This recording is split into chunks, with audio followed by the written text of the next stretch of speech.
our last panelist, the representative of the youth organizations. Last but not least, the engagement of young people is crucial for a sustainable future. What are some of the key messages from you, from the youth, regarding SDG progress in the UNECE region? And why is it so important that voices from youth are listened to by decision makers? Please, I give Mrs. Loginova the floor. Thank you very much. Dear Excellencies, delegates, colleagues from civil society and youth groups. My name is Arina Loginova, and I'm pleased and honored to present the key messages from youth on SDGs 6, 7, 9, 11, and 17 in the EC region. It is difficult to simply speak on behalf of the young people in our region because we are not homogeneous.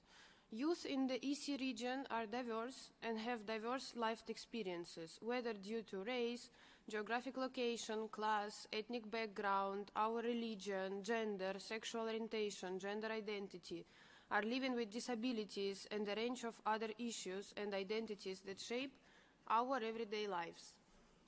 However, you ask, why is it important to listen to the voices of young people in the decision-making process? Why should decision makers listen to us? Who are we? We may be young, but we bring new insights, creativity, and expertise. We are not just beneficiaries, we are right holders, and we are already leading accountability and action in our communities. We are entrepreneurs, students, activists, interns, scientists, advocates, journalists, volunteers. But most of all, we are citizens of this region, grappling with the inheritance of the decisions of the past and fighting for a future that we deserve.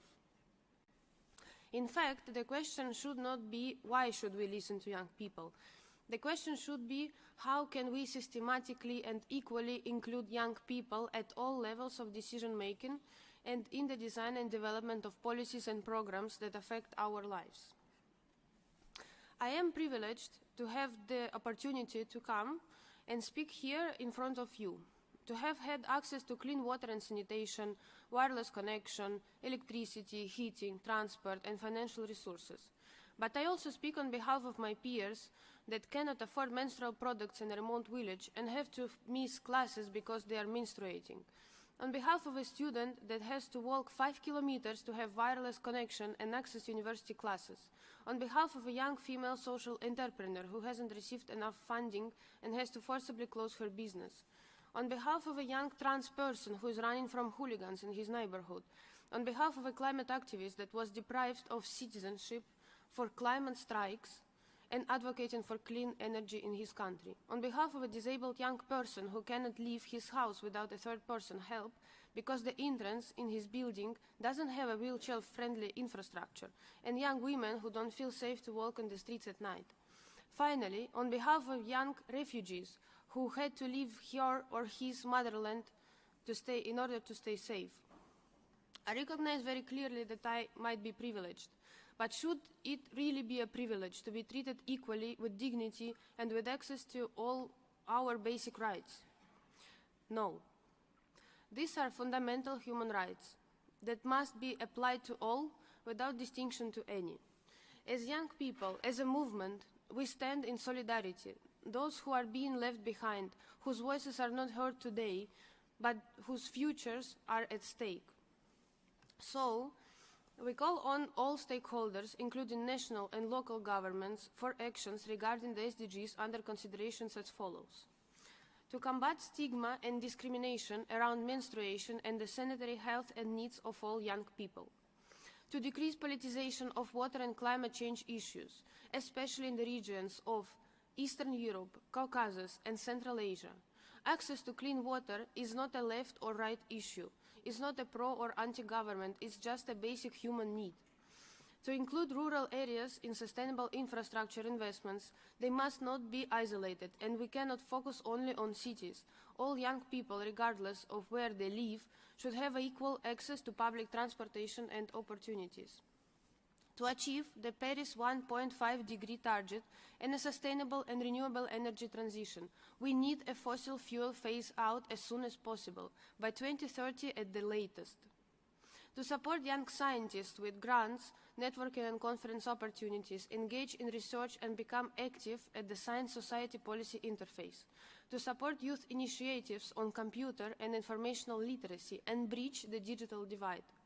To stop the humiliating practice of unpaid internships. All internships should be fairly paid and all young people given meaningful opportunities for decent work. To increase funding for youth-led projects in the non-profit, social entrepreneur and advocacy sectors. This can be achieved through the creation of grant programs, crowdfunding initiatives and partnerships with private sector organizations.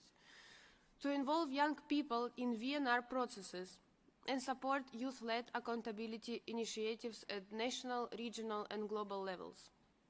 And finally, to stop persecution against peaceful youth activists, including human rights advocates and environmental defenders.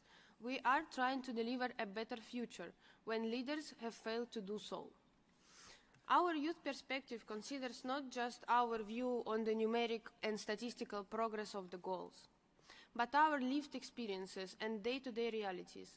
For us, the SDGs are not just about beautiful words and statistics. It is what we see in the world around us, and that tells us that the job is not yet done.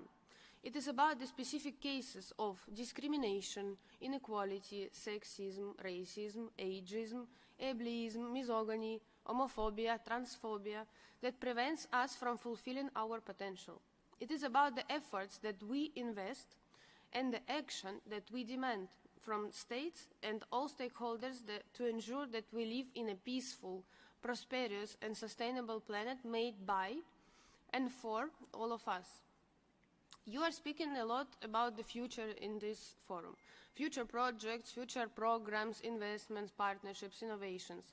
I want to remind you that we are the future. Young people are the future.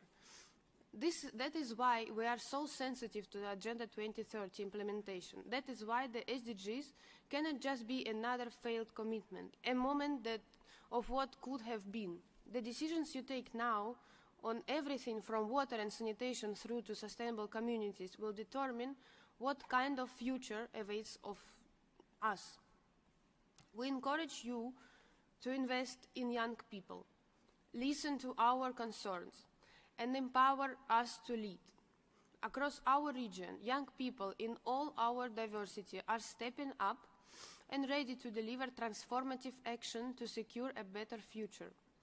And we need you to include us as partners in development and allies working with a shared desire and common agenda for a better world. Only by coming together we can arrive all together to a better future and leave no one behind. Thank you.